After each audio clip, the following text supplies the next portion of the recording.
Hi, kiddos. We are about ready to start Tomb Talks. We are just getting all of our stuff pulled out. Mm-hmm. That's so cute. I love it.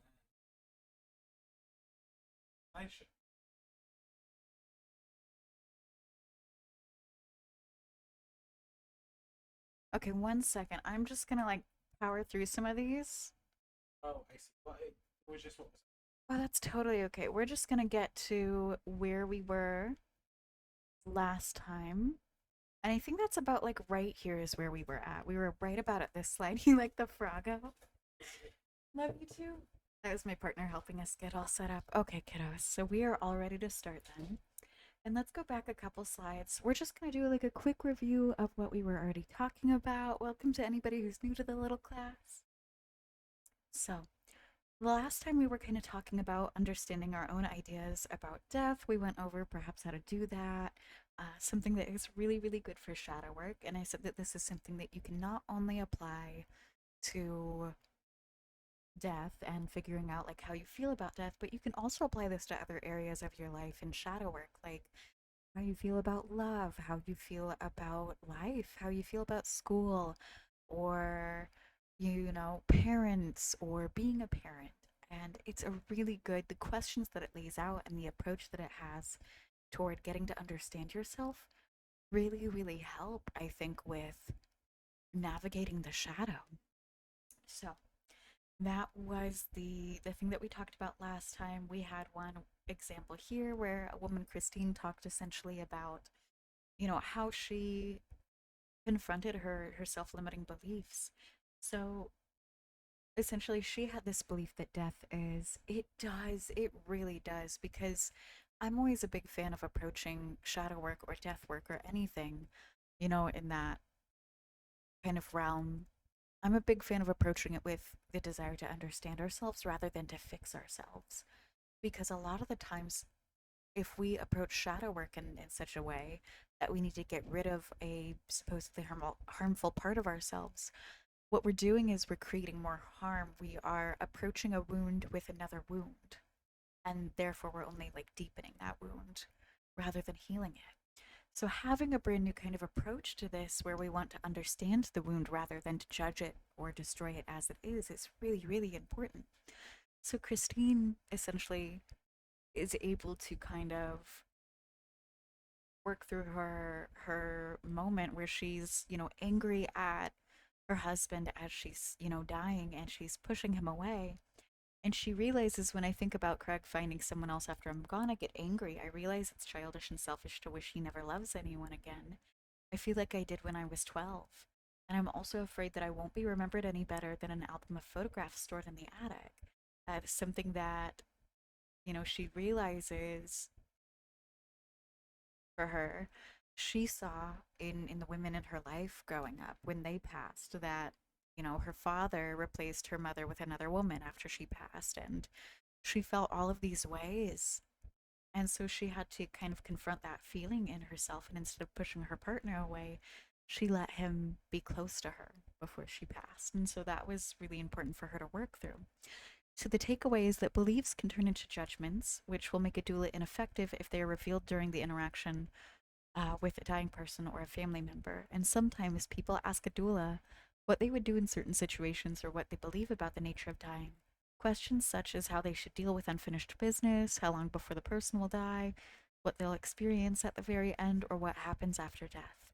A doula will not put forward their own beliefs, but will stay right in the middle of these questions and not supply an answer. To struggle with such questions stimulates the development of answers that have great personal meaning and may even be transformative for the person who is asking questions. So essentially, what it means there is that it's the job of death doulas to hold space for those who are dying and those who are experiencing their loved ones dying, so that they can find the answers that mean the most for themselves rather than giving them an answer that might not resonate with them. And that's just kind of a recap on what we went over last time, like a week or so ago in our class, which kind of brings us up to the breakthrough. So, giving the question back to the person can open an important dialogue. It helps the person to continue to reflect on their thinking and even go deeper into the dilemma or anxiety that often lurks just behind the question. Offering an answer can stifle the important exploration of the inner self. So, asking things like, what do you think? Or what has this experience taught you? Or what does your faith, your tradition, your culture tell you about this? Puts the question back onto the person to help them stay with their internal struggle so they can figure out a really important answer for themselves. And this is something we can do not only for those who are passing, but also for ourselves. Again, we kind of go back to that moment where it's important to hold space for others and not necessarily give them answers when we're advising them, whether we are a death doula or a spiritual advisor or a dear friend. And to do that for ourselves is equally important. Not, I find it empowering to know that there doesn't have to be one absolute perfect answer to anything that we've experienced in our lives. Rather, it matters what answers that we find for ourselves. And doing this inner work continuously throughout our lives is the work that we do to prepare ourselves additionally for when we pass. So, the doula approach honors struggle in recognition that satisfying answers generally come only from wrestling with the question. The internal search cannot be rushed. Like tasting wine, a person has to swish an answer around inside for a while to get a sense of its body, sniff around the aroma for its subtler elements, and hold it onto the tongue to distinguish its hidden flavors. Then they can come to appreciate its value. I loved the way that was said. So, and it's also a good reminder for those in their spiritual journeys that there's not one absolute answer for your life. It's more of a what answer works best for you, what answer resonates with you. So then, feeling stuck, the doula approach. If someone feels stuck, a doula might suggest trying a different answer and feeling the emotions and thoughts that come up with those. So, alternative, try visualization to allow someone to try out different scenarios. Another approach is to temporarily sidestep the question and explore what gives the person strength, the hidden resources that give them the ability to handle difficult questions in the past, their resources of resilience, and looking at whether or not they're accessing the strength or resilient. If not, why? So essentially, what that means is instead of finding an answer, we would take a minute and be like, okay, so you tackled this stuff in the past. What skills, what inner strength, what inner resources did you find in order to move forward? And what answer does that give you for your life? So, a really good example of this is if someone isn't able to find an answer that is providing closure for them in their passing, they might take a look at past experiences that they moved through that were rather difficult. They might find the answer instead to be their personal self. And what I mean by that is they find their own inner strength, their ability to have overcome so much, the fact that they have overcome so much, to be something that soothes them as they're passing. And this is something that we can also find as an answer for ourselves when we are moving through things that aren't even necessarily death. We might find an answer to be simply that there's no reason that something needs to happen. There doesn't have to be an answer. Rather, it's happening, and this is who we are in this circumstance, and that can be enough. And that can also be a really empowering answer for a lot of us. So here's the truth at the end of life. Avoiding or withholding truths, family wise or medical wise, brings a pattern of withholding information and secrecy that increases the isolation and the emotional suffering of a person at the end of their life. So, what that's referring to is essentially not talking about someone passing or not talking about the seriousness of a situation or wanting to keep things in quotations only positive. What that does is it actually takes away the ability to be present with someone, to bond with them in the truth of what's happening for them right now, whether they're passing, whether they're struggling. This is where we take kind of an absolute truth being radical acceptance. And radical acceptance is this term that refers to us accepting what's going on in a situation without it having to be absolutely good or absolutely bad. It just kind of is a moment where we're like, this is the description of what I'm experiencing, and that is what is happening. And that is my absolute truth. It doesn't have to be, we don't have to have our feelings figured out about it. We don't have to have absolute answers for what that means for us, what we want to do with that. This is more of a truth being simply, this is the truth inherently what is happening in this situation. And of course, I love getting to share like my studies as like a death doula apprentice and the stuff that I'm really fascinated about. And I really hope that this class not only helps those that are really interested in pursuing studies, related to becoming a death doula or studying graveyard magic and all the things. But I also hope that it helps maybe people that are doing shadow work or reflecting or just kind of interested in other people's crafts. 1 second, quick coffee break. All right. So sometimes family or medical staff will withhold the truth to keep someone from despair so they can focus on being present. However, truth, even bitter truth, while it initially causes sadness, inspires us to do deep inner healing work in our relationships. Truth is a tool of empowerment for us to heal, to be present, and to bring awareness to where we need to continue to learn. Hi, Firefly Emma, it's so good to see you. Really glad. This is so the craft that we're essentially going over together is Death Witchcraft. And that is, mind you, like this really, I talked about this about kind of the beginning of the class, but I think it's important to touch on this again because it's been a hot minute since we had our second half of the class. And Death Doula, or Death Witchcraft rather, is a really broad umbrella, just the same as like paganism is. And underneath that falls so many different potential careers, paths in witchcraft. For example, under the umbrella of that falls things like being an RN, being a doctor, being a death doula. Sometimes even it's a part of being a midwife. And it's also, on the other hand, we've got death witches. And under that umbrella falls people that do ancestor work, which is something we're going to cover, people who work with flowers or flower magic to honor the dead, mediumship, and so much more. Also, green witchcraft is another thing that falls under death witchcraft. And that's where it kind of ties into like the whole process of the land and the people that it belongs to and the history within the land, but we'll get into that in a later session. So, hope can be an awful thing that keeps us from being present and truly accepting our situation. Acceptance is more empowering than hope. And let's hit on that for a minute. So, that is a belief that I see in a couple different cultures. But when I first came across this belief, it wasn't even in this book, it was in Hellenic paganism. And have you guys heard of the story of Pandora's box? Well, it's this story where Zeus gives this woman Pandora a box. And within the box is, yes, that's what hope has to do with. So there's all the horrible things in the box, and if Pandora opens it, all of the things are unleashed upon humanity. And she unleashes it, but what stays trapped in the box of horrible things? Hope. So some people believe that hope is a good thing. I think that it's kind of important that it was trapped with all the other bad things. And this is something that they go over in Hellenic paganism is they actually think that hope is very disempowering. They don't think it's a good thing because they say that hope keeps us from radical acceptance. It keeps us from accepting what's going on in a situation. And they say if we continue to hope for a situation to change, then it keeps us from changing the situation and accepting what is happening. And I think that's a powerful thought. Oh, of course. So the book that we're going over, the book that we started kind of going over last time is called Caring for the Dying. Let me give you guys a link.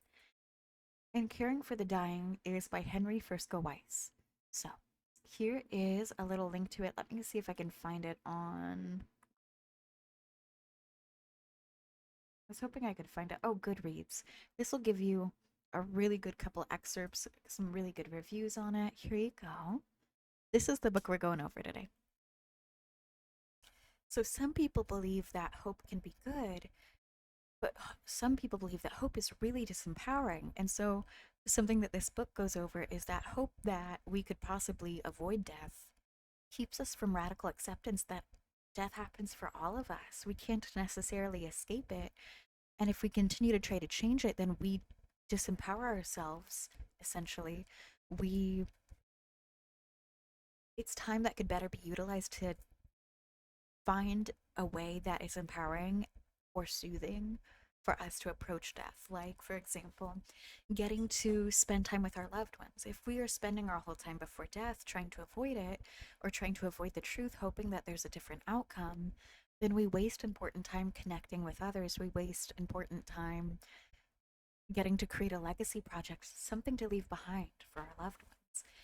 And when I thought about it in that perspective, that just kind of blew my mind because I was like, no, they're absolutely right. The more time that we spend hoping that something will change rather than accepting it and working with what we have, the more time that we waste essentially getting to create a life that is leaves behind something that we resonate with, that we would be proud of. And yeah, this one will also be on YouTube. I'm going to upload it probably tomorrow. So now there's another excerpt before we skip on to the next slide.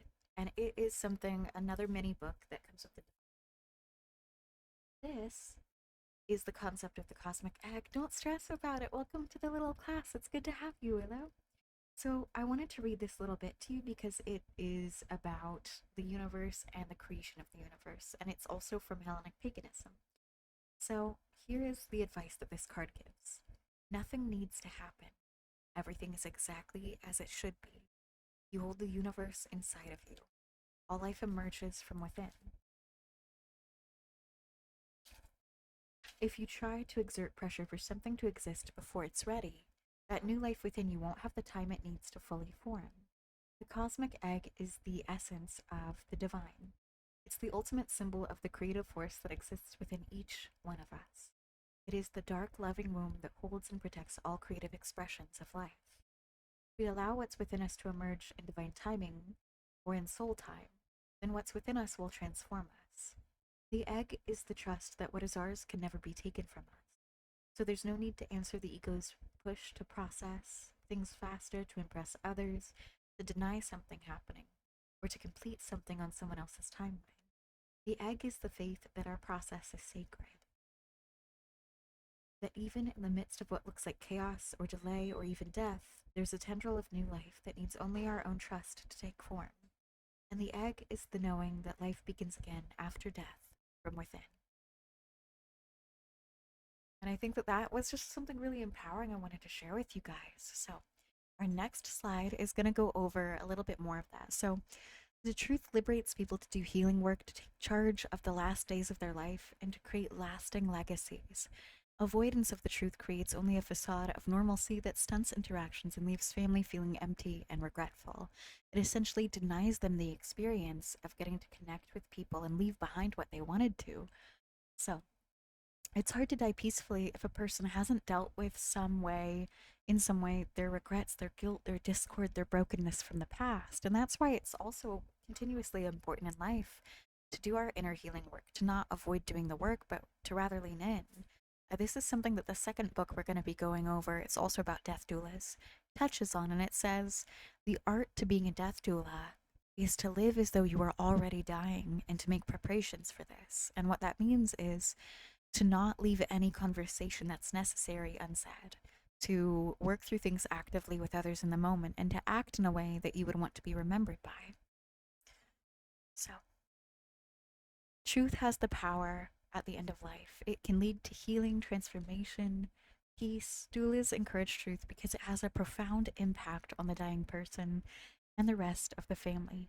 Doulas also speak the truth whenever they are asked for it, for it is only through trust that people can open up and tell the truths they may need to speak before they die. And that is where we kind of segue into this next really important part, because if we are going to honor those who are dying, if we're going to honor those who have already passed, this is a really good one for my people that do ancestor work or work with spirits. We want to practice deep, active listening. And it's good even if you're practicing it with people that are not dying, that are, our dear ones, our family, our friends, our lovers, to hold space for others with the knowledge that we cannot avoid death, is to practice deeply listening to them, holding space for them so we can better get to know and honor their energy, their spirits. So, listening to the dying is the most important part of being a doula. Deep active listening is when we listen openly without judgment, without trying to change someone's point of view, without a personal agenda or allowing feelings to get in the way. allowing for a person to share their deep parts of themselves. And let's touch on that for a minute because this is something I know a lot of my people are in the spiritual community. This is something that I see a lot of spiritual people doing, tarot readers doing, divination people doing, is they are functioning with the ego. They're giving advice from as though their perspective, their truth is the only absolute truth.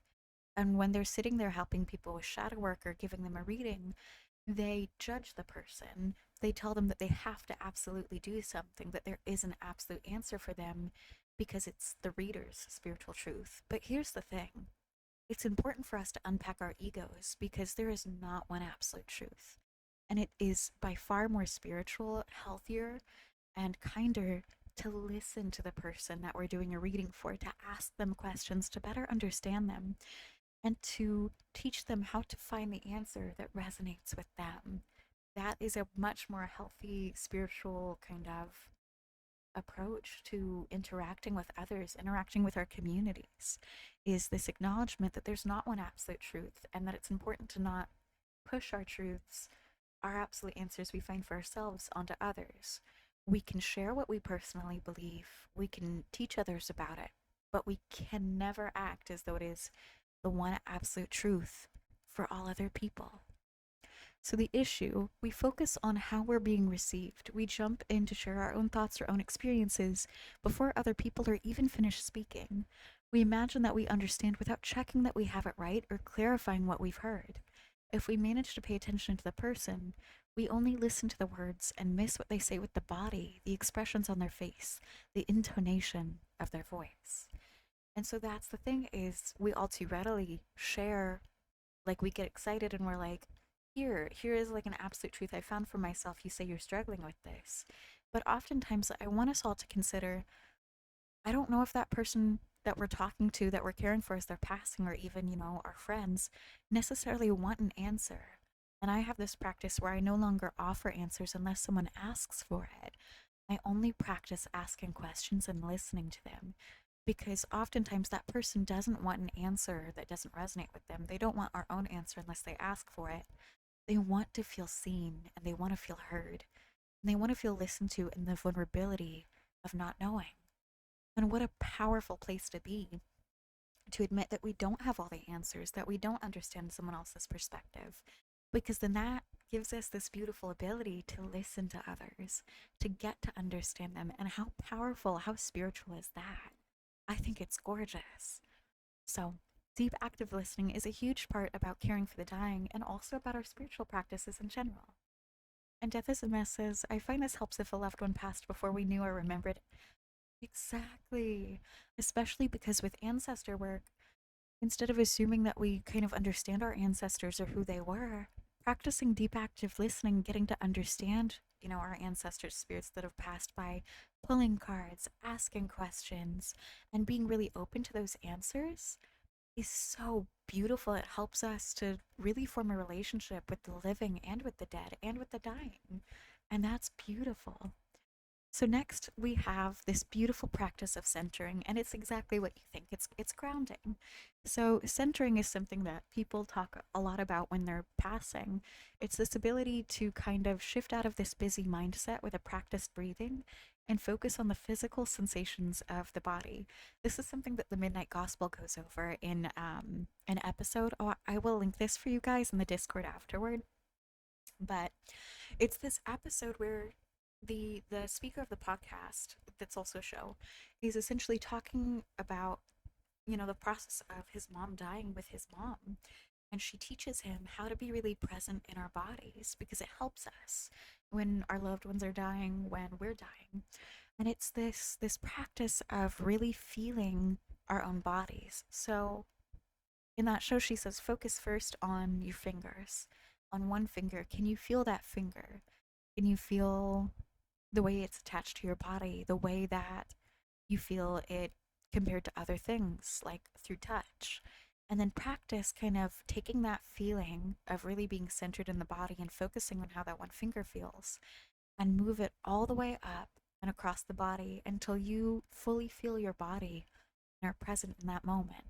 And that is a fantastic continuous check in process for those of us who are passing, who are approaching death, who are chronically ill, and those of us who are also kind of in the spiritual community as well. So it allows us to be more grounded, more aware, and aware of like the pain in our bodies, where we need more support and where we're experiencing big emotions as well. So then we move on to the visit. So the visit is how a doula enters a family's home because it's important. It sets the tone for the rest of the visit. Oftentimes we create this whole ritual, this whole specific, thing before we, visit a family's home or someone's place where they are dying, whether this is in hospice or at the home. It's often important to have a phone call, do an interview, and talk about like what that person wants out of the experience of a death doula, what they need, what's going to make them comfortable with the visit. So we begin to introduce ourselves, our purpose. We talk about how long the visit will last. So we're not reactive. We don't fear the volatile emotions of people who are grieving or the volatile emotions of someone who is passing. Silence is fertile. We don't rush to fill it. It's a moment for us to delve deep, take a minute to pause, to find the right words, to check in on ourselves emotionally, and to level the trust in the situation and where we need to build trust. Before a doula responds to what was just said or takes the conversation in a new direction, we might ask, is there anything more you want me to say about that? That opening might encourage the person speaking to go further and deeper into what they said. The doula might reach out and touch the person at this point if they know it's okay, because touch shows warmth, it shows compassion. So the first visit, and there's also this process of the last visit that's equally important. It's essentially where we are introducing ourselves to a space as a death doula. We're getting to know the person. And mind you, this is something that you can also introduce in your practice in ancestor work. Consider like the ability to connect with your ancestors if you're kind of doing a reading with them, if you're introducing them into your space. Consider that your first visit. And you can also incorporate this in graveyard magic because the first time you introduce yourself to a graveyard is a really important first visit. It's a ritual, it's important. It's important to bring offerings, to make sure that the space and the people within it are comfortable having you, what they need to feel most comfortable.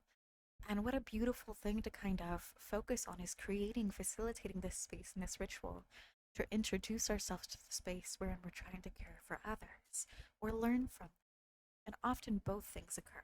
So, 1 second, one more coffee break. Gotta take a little sip. My throat was getting a bit dry. Also, I just want to open this space. Does anybody have any questions? Is there anything you want me to expand upon or any lens you want me to kind of speak on this through, whether it is ancestors or working with those who are dying or how this might relate in a spiritual sense? I'm always really open to that.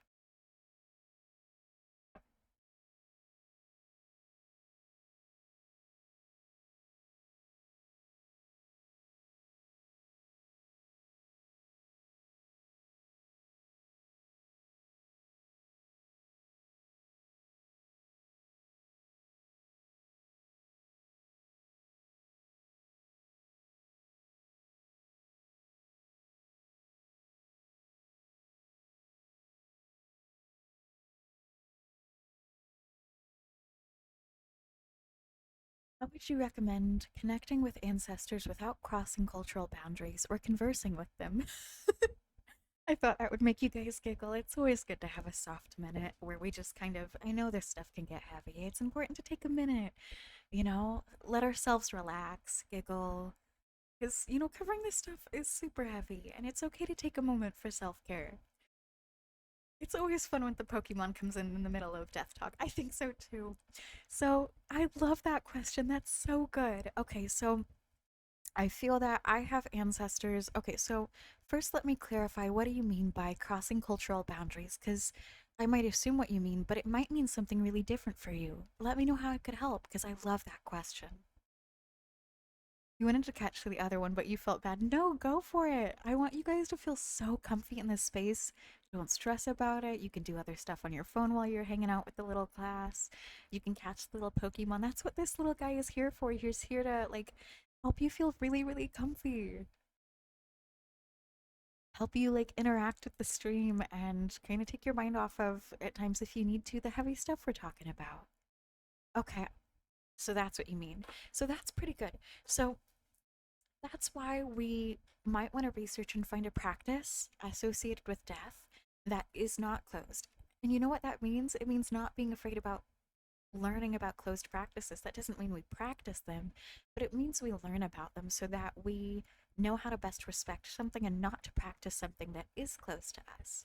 So, what I would really advise is start to follow some other creators, some other people that talk about death practices and so on that are, a part of their specific cultural practices.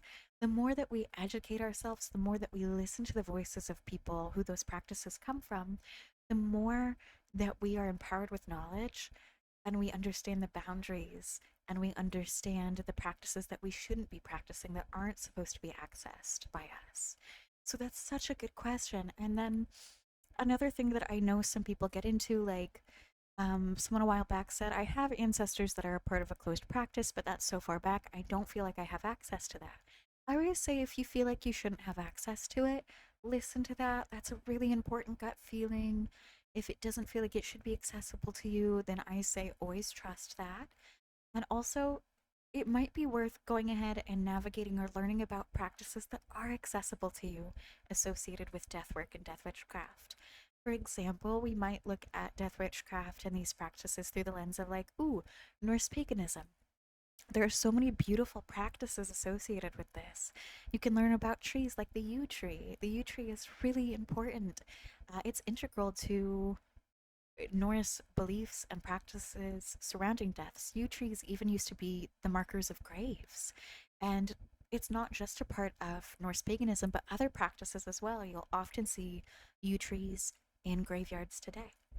So there's also other practices like you might learn about Celtic as well. But I say take a minute, make a list of things that you're interested in. And oh, post this for me in the Discord. I can point you in the right direction of some practices, some things you might be interested in that could really help. Because I've got a couple books and things as well that we could even do little presentations on. All right. I think that's a good soft pause. Feel free to stop me at any time if you guys have any questions or if you want me to kind of clarify on any. So, our next part is going further. And one second, let me plug in my laptop.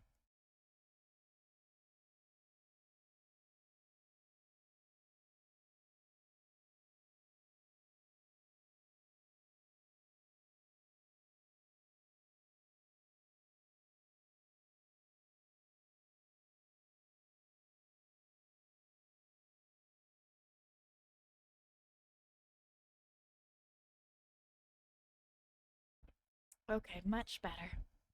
I'm really glad. So we have going further. So reflecting back involves the listener in their own words telling the person speaking what they just heard. The listener can then use the same language, but the reflection shouldn't parrot what the speaker just said.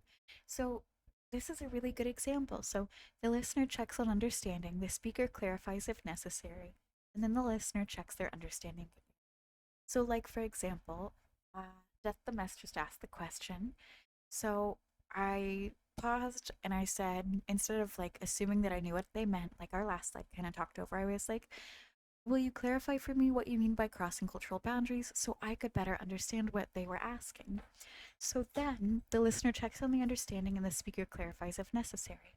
So you notice how we pause after the explanation and we talk a little bit about like, we don't want to say, does this make sense? But rather we want to say, so that's kind of my understanding of what the question was, and I really liked these points. And we might say something like, "I'm really interested in like what kind of feedback you have for me, or if you have any other questions."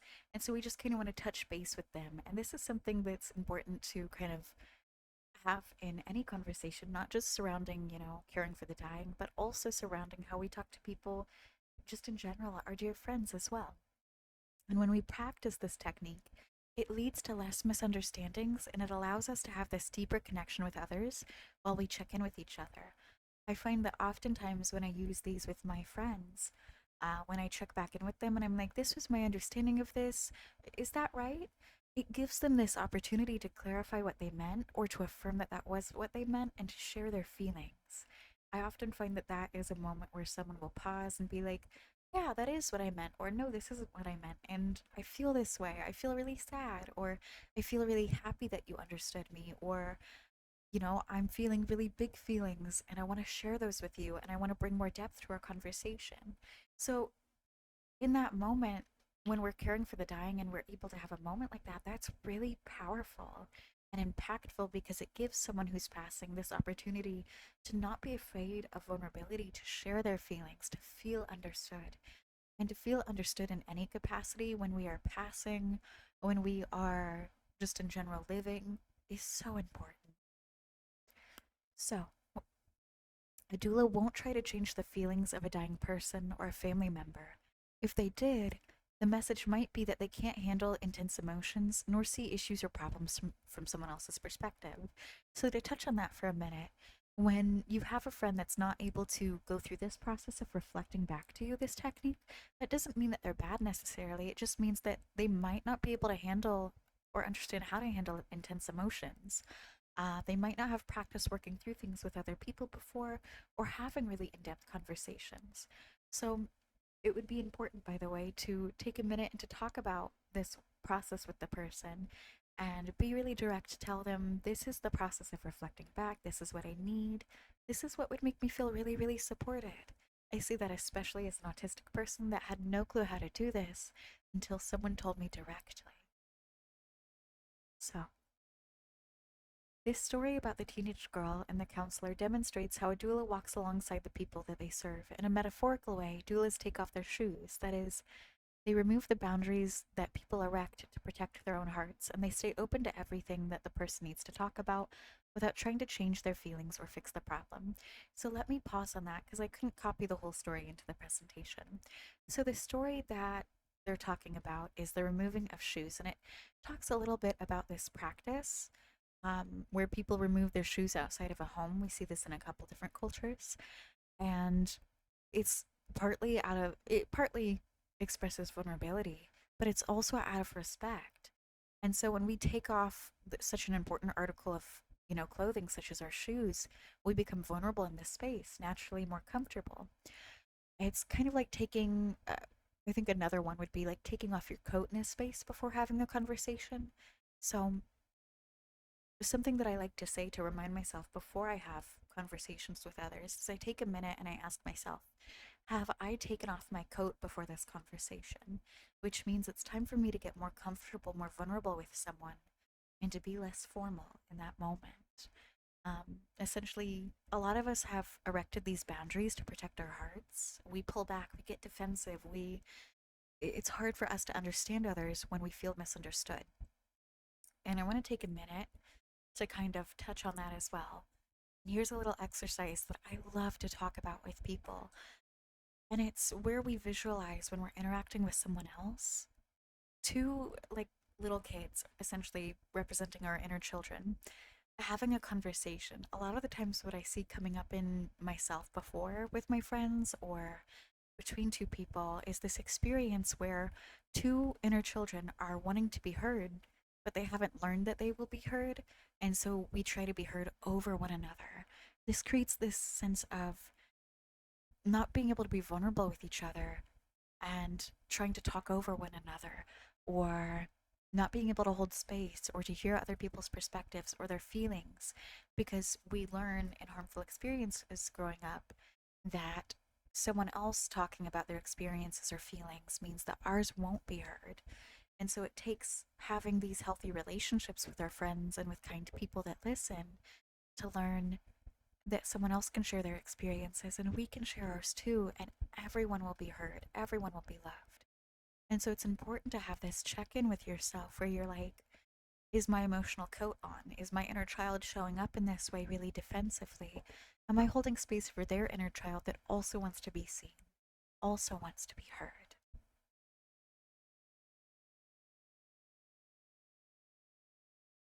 So the next part says, what people choose to talk about first when they're passing is often very revealing of the information they provide.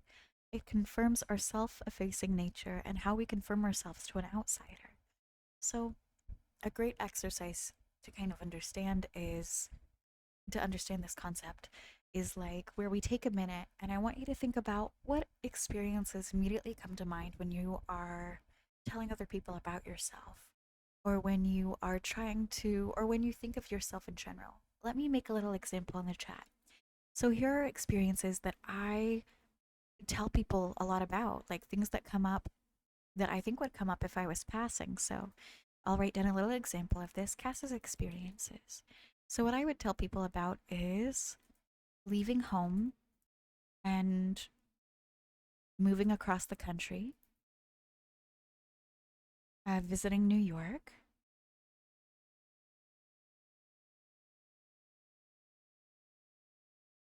and visiting the sea. So, what do those experiences tell you about a person? So, when we take a minute and we sit with someone's experiences that they're telling us about, themselves, it gives us this glimpse into how they view themselves and the legacy they want to leave behind. It gives us such a deep, intimate understanding of that other person, which is why it's not only important to listen to those experiences when people are passing, but to listen to those experiences of people who are living, because we never know when someone is going to go or when we won't have them be a part of our lives anymore. It's a part of, again, that beautiful, deep, active listening. It helps honor that person and give them the space to be themselves, to feel understood and feel seen. It gives us this much deeper understanding of who they are. And so, for example, things that would be important to me that I would define my life by would be finding personal freedom. I think that one would associate that with moving out of a house or moving across the country all by yourself or visiting the sea. So I would want to leave behind a legacy of it being important to, be really authentic and true to yourself, of not being afraid to let go of things in order to prioritize your happiness. And so those would be the experiences, the important things I might leave behind. And so a great thing that you guys don't have to do, but could be a really fun activity to understand your loved ones or understand yourselves, is to take a minute, write down what are some really good experiences, and you're welcome to share them here in the chat. You're welcome to share them like in the Death Moth Discord, wherever you feel comfiest, or to just kind of write that, keep it in your own little journal. What experiences can help our whole community understand each other a little bit better? What means a lot to you guys? What you want to be known by? What experiences you share that create this sense of feeling seen and feeling heard? So, life review and short searching for meanings. We're going to cover that next, but soft little pause. How's everybody feeling? And does anybody have any questions about what we've covered so far?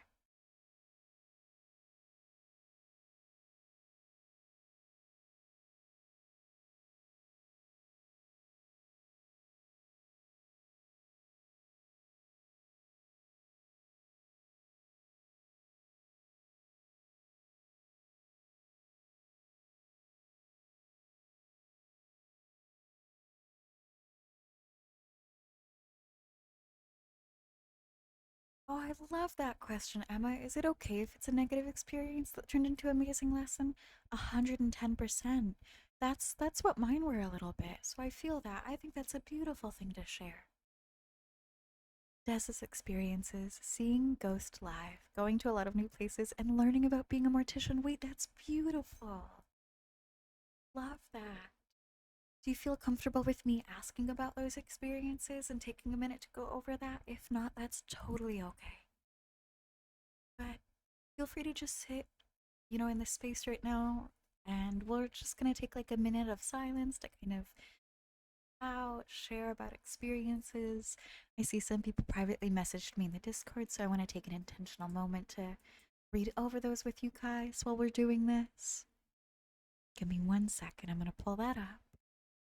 And I'm just gonna read these to myself, but know that I'm reading them and that I'm going over those.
All right, and I took a minute to kind of respond to those, to go over things.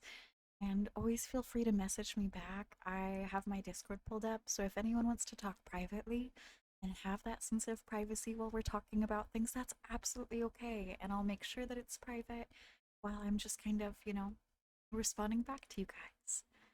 So, Emma says, one of your biggest ones for you was losing your family when you were 7.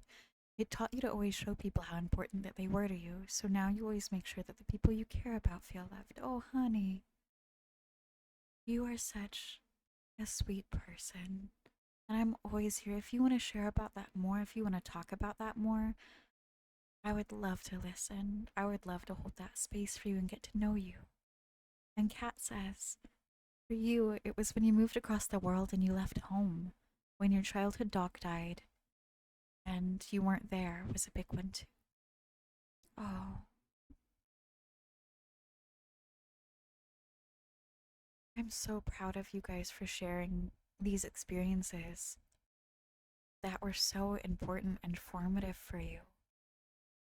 It's really beautiful to get to know you guys, whether these experiences were positive or whether they were negative or whether they were just experiences. It's so important to know that it's okay to share all kinds of experiences because the thing about community and friends is friends should be able to hold the space for you to share both negative and positive experiences because it's an honor to get to know those experiences, to get to know you in that way.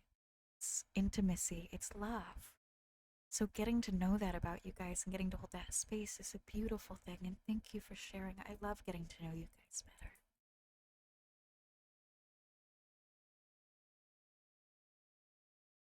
And I know that was a heavy one, so I'm gonna take a minute, make sure that you guys are drinking some water, make sure to take a soft little med check, make sure you've got some food, make sure that you're really cozy, taking care of yourselves, especially because we're sharing our feelings, our experiences, and all of these things.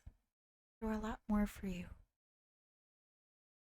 involved bio and adoptive family, your person Mariah, and your first cat bear and your grandma.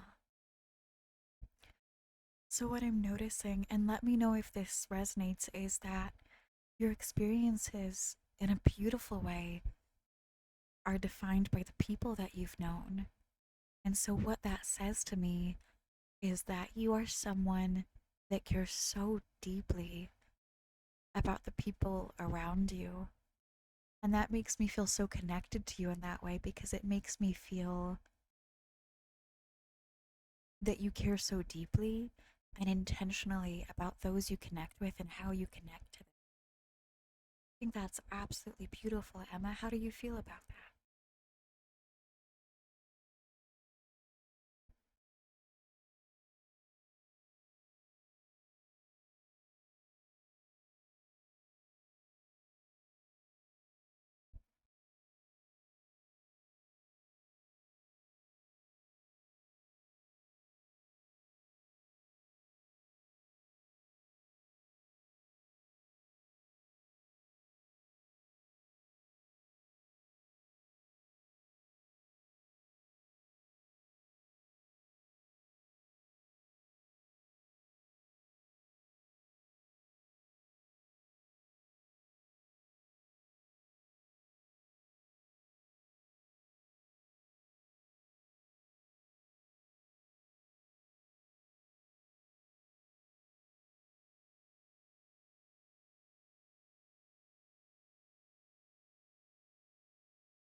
That's so beautiful. Emma says that describes me very well. I think most of the reason for that is the people I mentioned. Some taught you what love was, and others what it could never be. Oh, that's so impactful. I resonate with that a lot. I love that, Emma.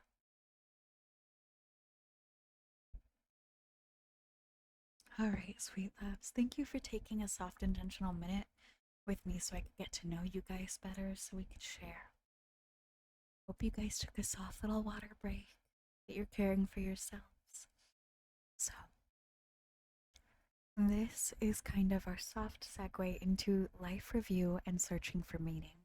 So, choices lead to outcomes that might be positive, negative, or a combination of the two. When a person does a life review work, they need to explore their choices, their events, their outcomes. Discussions about negative outcomes or events will reveal some of the work a person might do to resolve conflicts that stand in the way of turning toward integrity and away from despair. Talking about the positive outcomes or the events will reinforce integrity and may lead to possible legacy projects. Looking at both leads to uncovering meaning. When a person does life review work, it helps if they cover all the periods of their life to discover the seminal experiences that drive their overall sense of success or failure. If there are powerful negative issues overwhelming a person, it's difficult to have them explore the more positive parts of their life experience. Once the negative issues are addressed in some way, and just listening deeply may be enough, it becomes easier to turn from despair toward integrity. We cannot and should not control a person's path to death and tell them how they should feel about it, even if we disagree. The search for meaning often leads back to a person's childhood. That is where the person might find the roots of their happiness or unhappiness. So ask yourself, what were your parents' weaknesses or strengths? How does this influence your drive in life and your outlook? For example, believing all risks are worth it because even if it causes momentary difficulty, it ultimately leads to happiness. So that's a really good question to take a moment on is what do you feel are your parents' weaknesses or strengths? And how does that influence your drive in life, your outlook? Here's a really good example. Let me share mine. And you guys can share if you're comfortable, but again, you don't have to at all. So,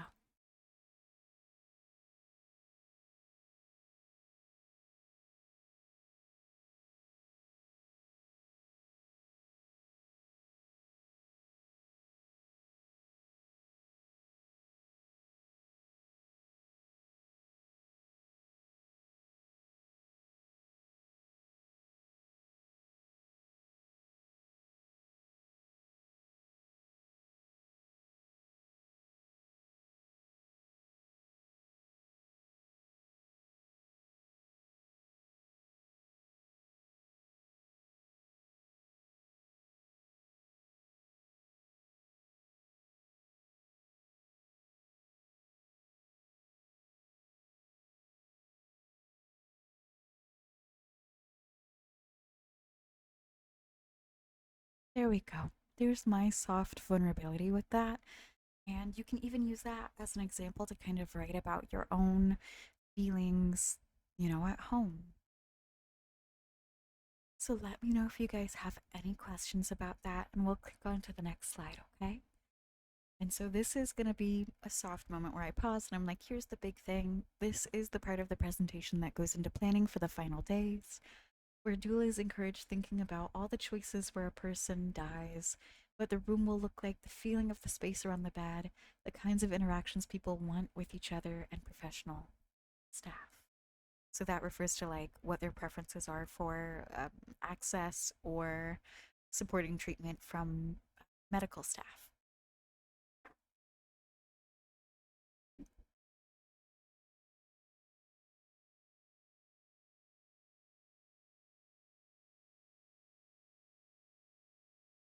Oh, I love that. Death is a mess. That's a beautiful balance. Admiring the strength of our parents being so full of love, but also this realization that a weakness might be not letting go of items.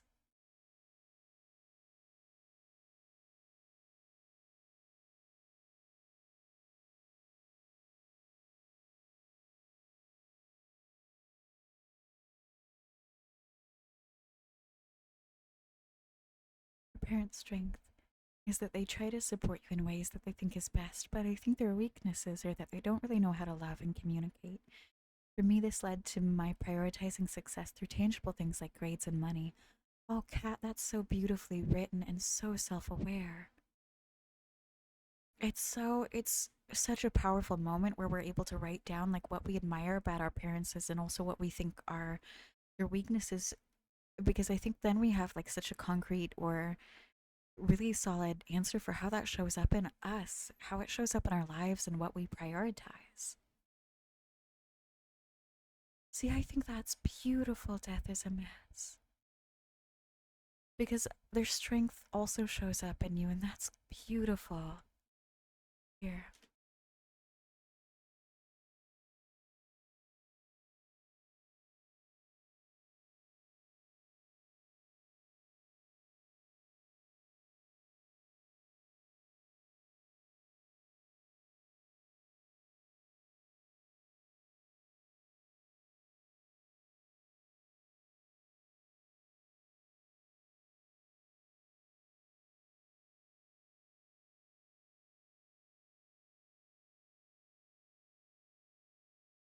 Here's also a strength I would share. Oh, that's beautiful, Kat. What a good way to put it. It's not that they don't love, it's that they didn't really learn how to show it. And how does that show up for you? How have you felt about that? That helps me understand you so much as a person. That's beautiful. I love it when you guys share. Firefly Emma says, my adoptive parents' weaknesses were listening, showing kindness, love when it came to caring for their child. Communication was another very big weakness, not screaming or harming others around them when they were. They didn't know how to let themselves be vulnerable. They had this idea that everything was fine when it wasn't. Oh, or they pretended something bad never happened instead of learning from it. Oh, I see. And that makes me kind of reflect back to what you were talking about earlier, how people showed you how to love, but also how not to love. So I guess my soft follow-up question would be, how does that show up for you today? And what emotions does that make you feel? And we're just going to take a minute on this because this is a really good moment of like sharing and getting to know each other.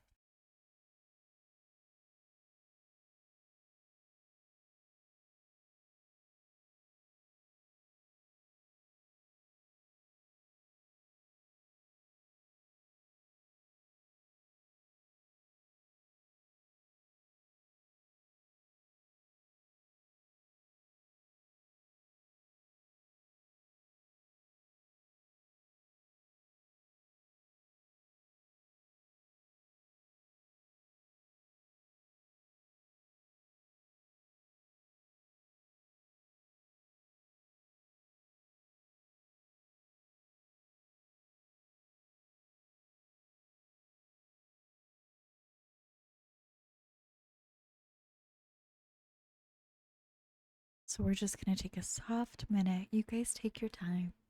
If you want to share more about your feelings or your thoughts or ask questions, just let me know. If you want to take a minute to breathe before we move on to the next part, that's also absolutely welcome and okay.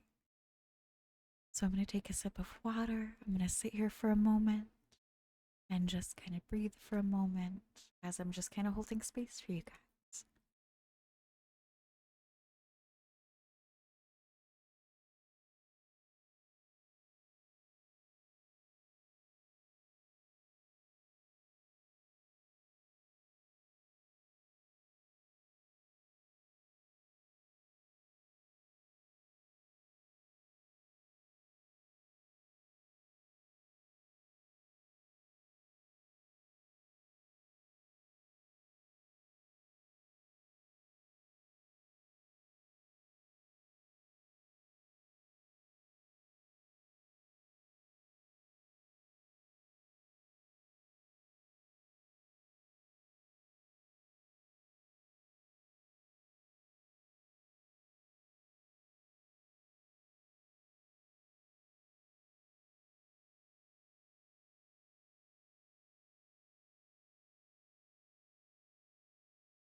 Mm-hmm. So, Firefly MS says I learned to do the opposite of a lot of what I experienced from them, while taking the good that they taught me too. I'm trying to reparent myself so I can do better for myself and show up in the way that I need. That's beautiful.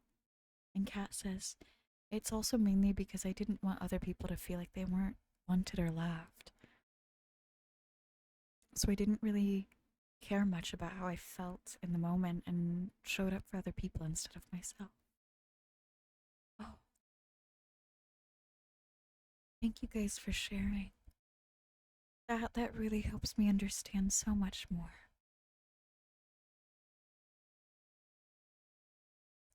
It's that again beautiful balance I think of honoring the strengths that we admire and loved, but also honoring that we want to grow in ways that our parents perhaps haven't, or rather do something differently that affirms our love for ourselves and our love for others around us. And I see you guys doing that, and I think it's beautiful. Our next soft part that I think you guys will really enjoy, that I like to practice in my everyday life, is preparing the death space. So, another book, the same one that I said we might touch on next time, is a book that says live the way that you want to die. And it's essentially about surrounding yourself with things that you want to be surrounded with when you pass. And that is about preparing your space, not being afraid of, being your authentic self, surrounding yourself with pretty colors that soothe you, surrounding yourself with stuffed animals you love, music, movies that you adore. So it's all about facilitating a safe environment for one to pass in or one to live in. Many opt for in home care options if they know beforehand that they are approaching death. It's important that the space cultivated for your loved one feels like their space and not an impending grave. It should feel warm, loving. It should be surrounded by who and what they love.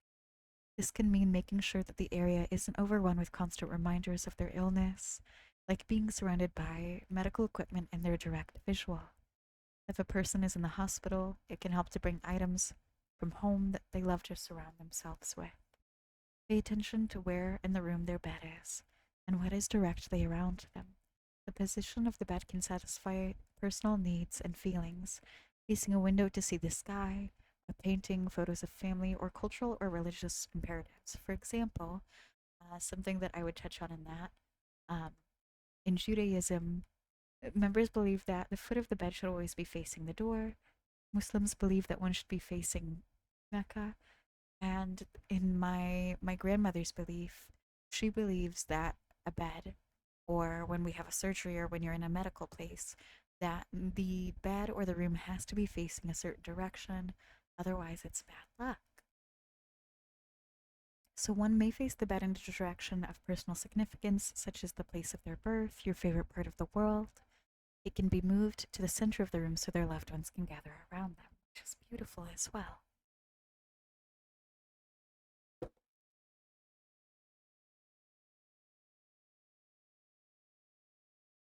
Oh, it appears like it's stuck. 1 second. Little buddy. 1 second, kiddos. We'll take that as a soft pause then.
All right. Actually, that's the last slide.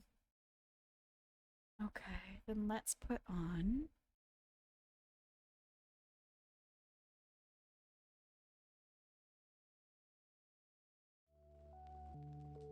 That's not the right one. There we go.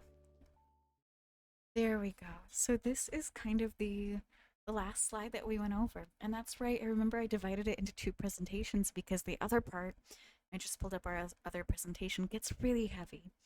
So that's kind of the end part where it talks about that. And the second part segues into the other book, which talks about how to create and facilitate the environment. So that's what we'll kind of be going over next time. And this feels like a good place to kind of stop because I like to set time boundaries with how in depth we talk about things like this because I know it can get super heavy. So let's take a minute. Let me know how you guys are feeling. Wumbo says, listening to Death Education, staring at my ceiling, and eating hot chips is a vibe.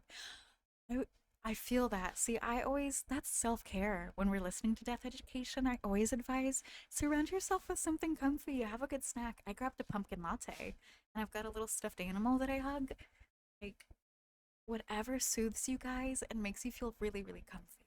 It's good. I loved this session actually more than our first one today. My feelings were that I felt like we were able to like share really intimately with each other our thoughts, our feelings. I felt really, really connected with you guys, and that felt really good. How are we feeling? You were playing Animal Crossing? Cat. That's really soft. I love it. How were you bonking them? See, that's self care too. I love it. I think that's really, really soft. And we're going to be doing some self care too. So, probably after this, I will pop off. So, this is one solid recording, and then I will pop back on and we will play some Animal Crossing together or something really soft. You have your plushies, your warm, fuzzy blankets, you're happy. I love that.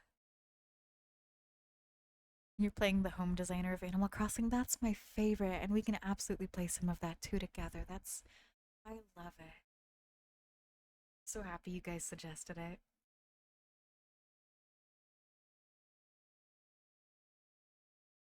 That's really soft. So we'll take a minute. You guys share your feelings. Let me know how you're feeling. If you have any questions, anything you want to follow up on. You have the Sims testing their mortality. Incredible.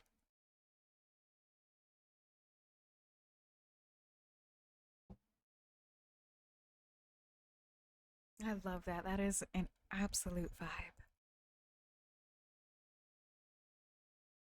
Oh, of course. If you want to message me on Discord, I would love that.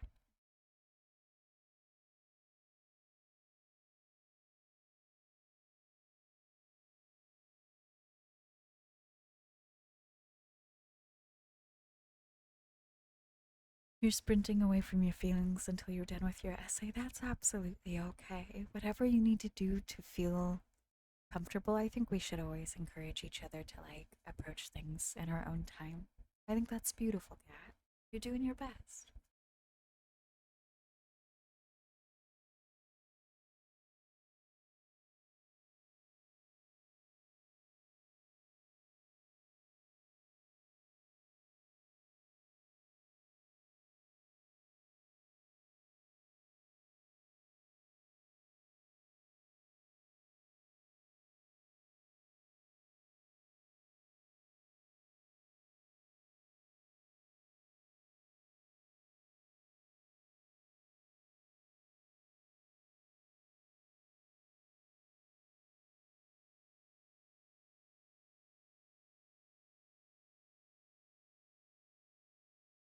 Oh, that's beautiful. You know what? You just inspired in me, Emma. Why don't we do a little, because this is a whole part of Death Witchcraft. Why don't we cover something on death deities? One moment. I have to write that down. I'll put that, wait. Our ideas should probably go in the Discord, huh? So let me grab we'll take a minute and kind of put things in the Discord together. The Death Moth. Ideas for future Tomb Talks. Talking about graveyard magic. Divination with the dead.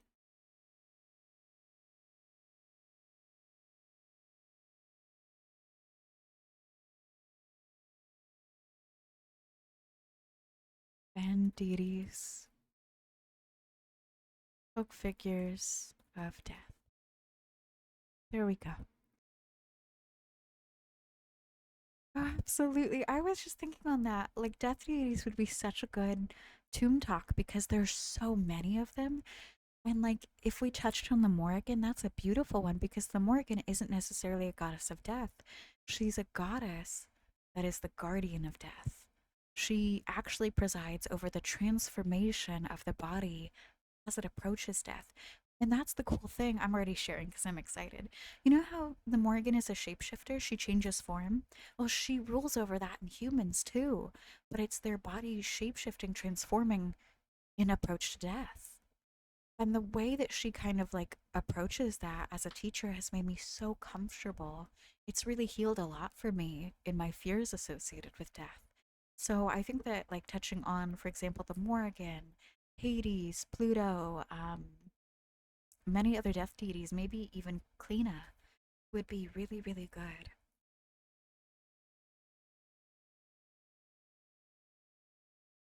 And if you guys have any deities you want me to kind of like touch on in the presentation, ooh, Hecate is a great one. So let me write down ideas in our death Discord.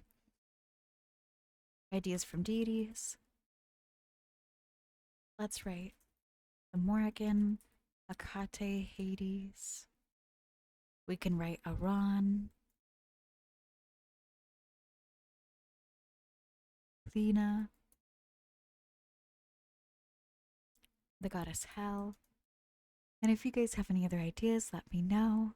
I would love to write those down. Or if you want to think on it and put them in the Discord after, that is also totally welcome. Right now I have the Morrigan, Hecate, Hades, Aran, Kleena, Hel. We could also, of course, write down Persephone.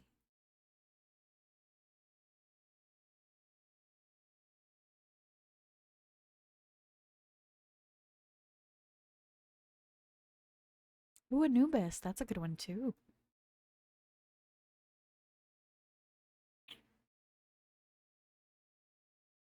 Oh, that'll be my next presentation I put together. Then that would be really fun. I don't know much about Kemetic funerary deities. That's not something that has kind of fallen into my practice, but I do know a little bit.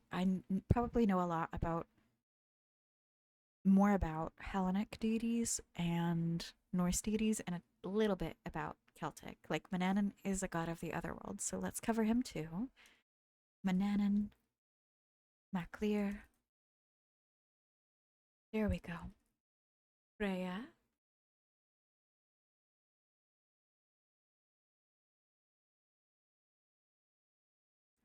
Ooh, I haven't recovered any angels yet. That could be so fun.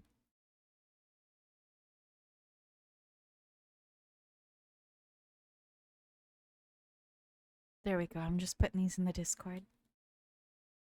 I love this idea. I'll start to put together a little presentation on it. I think this will be really fun.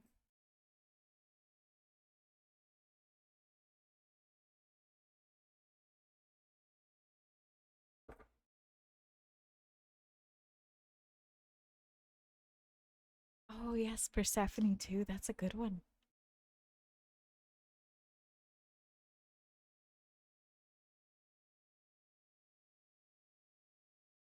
All right, kiddos. Well, this is the end of stream, so we are going to switch gears, probably play some Animal Crossing for a bit, and then I will pop back on in a little bit. You guys go get a snack, go get comfy, and then in just a little bit, I will be switching the categories and all the things, and we will be talking about Animal Crossing. Soft little things, maybe decorating a house. I'll see you guys in just a little bit. Have a really, really good afternoon or evening, okay?